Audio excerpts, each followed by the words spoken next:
Hello everyone, welcome back to Chinnu cherry official. ఈరోజు అయితే ఇంట్లోనే సింపుల్ అండ్గా మన ఫేస్ గ్లోగా ఒక మంచి టిప్ అయితే చెప్తున్నానండి. ఇది కూడా మీరు ఒకసారి ఫాలో అవ్వండి.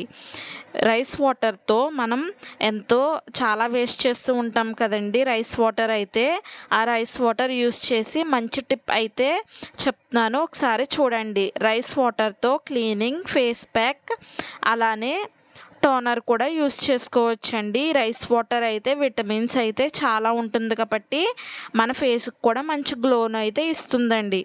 ఇప్పుడు ఎలా చేసుకోవాలో చూపిస్తానో చూడండి. ఫస్ట్ అయితే ఒక బౌల్ తీసుకుని కొంచెం రైస్ అయితే వేసుకుని వాష్ చేసుకోవాలి. నెక్స్ట్ వాటర్ వేసి ఇలా రైస్ వాటర్లో వాటర్ అయితే వేసి ఓవర్ నైట్ అయితే అలా ఉంచేయాలండి, నానాలి.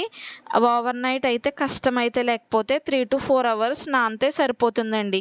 ఇలా వాటర్ అయితే తీసుకుని పక్కన అయితే పెట్టుకోండి ఫ్రెండ్స్. ఫస్ట్ స్టెప్ చెప్తున్నాను, చూసేయండి. ఫస్ట్ అయితే ఒక బౌల్ తీసుకుని 2 spoons ఆఫ్ రైస్ వాటర్ వేసి, పచ్చిపాలు ఉంటాయి కదండి, కాచలేని పాలు, అవి అయితే వేసి మొత్తం ఒకసారి మిక్స్ చేయండి.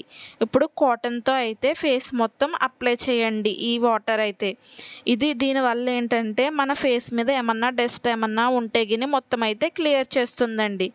నెక్స్ట్ స్టెప్ అయితే అలోవెరా జెల్ ఉంటుంది కదండి, మీ దగ్గర రెడీమేడ్ ఉన్నా కూడా యూస్ చేసుకోవచ్చు. నా దగ్గర లేదు కాబట్టి జెల్ అయితే వేస్తున్నానండి. అలానే రైస్ వాటర్ కూడా వేసి మొత్తం ఒకసారి మిక్స్ చేసి ఇదైతే ఫేస్ మాస్క్ కింద వేసుకోవచ్చండి.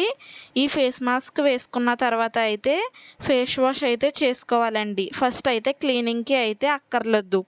ఈ 3 స్టెప్స్ అయితే మీరు ఒకే రోజు చేసుకున్నా పర్లేదు. థర్డ్ స్టెప్ అయితే టోనర్ అండి. ఇది అయితే స్టోర్ కూడా చేసుకోవచ్చు. ఫుల్ వీడియో కూడా అప్లోడ్ చేస్తానండి, టోనర్ ఎలా స్టోర్ చేసుకోవచ్చు ఏంటి అన్నది. అంతేనండి ఈ వీడియో. సబ్స్క్రైబ్ చేసుకోవడం మాత్రం మర్చిపోకండి.